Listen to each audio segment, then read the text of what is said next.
જેની પાસેથી સારો વિચાર મળે એ આપણો ગુરુ છે.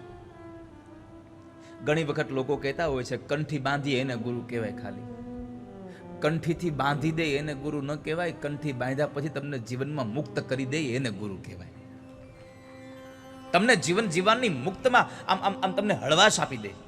ઘણી વખત કંઠી બાંધ્યા પછી એટલું બાંધે ને જાણે આપણને થાય કે ભેંના ગળામાં ઓલો ગાળિયો નાખ્યો છે, ક્યાંય જવા જ ન દે. અરે ઘણા ઘણા તો એવા એવા એવા એવા મેં સાંભળ્યા છે, જોયા છે કે આપણે આમની કંઠી બાંધી પછી બીજા પાસે ક્યાંય કથા સાંભળવાય ન જવાય.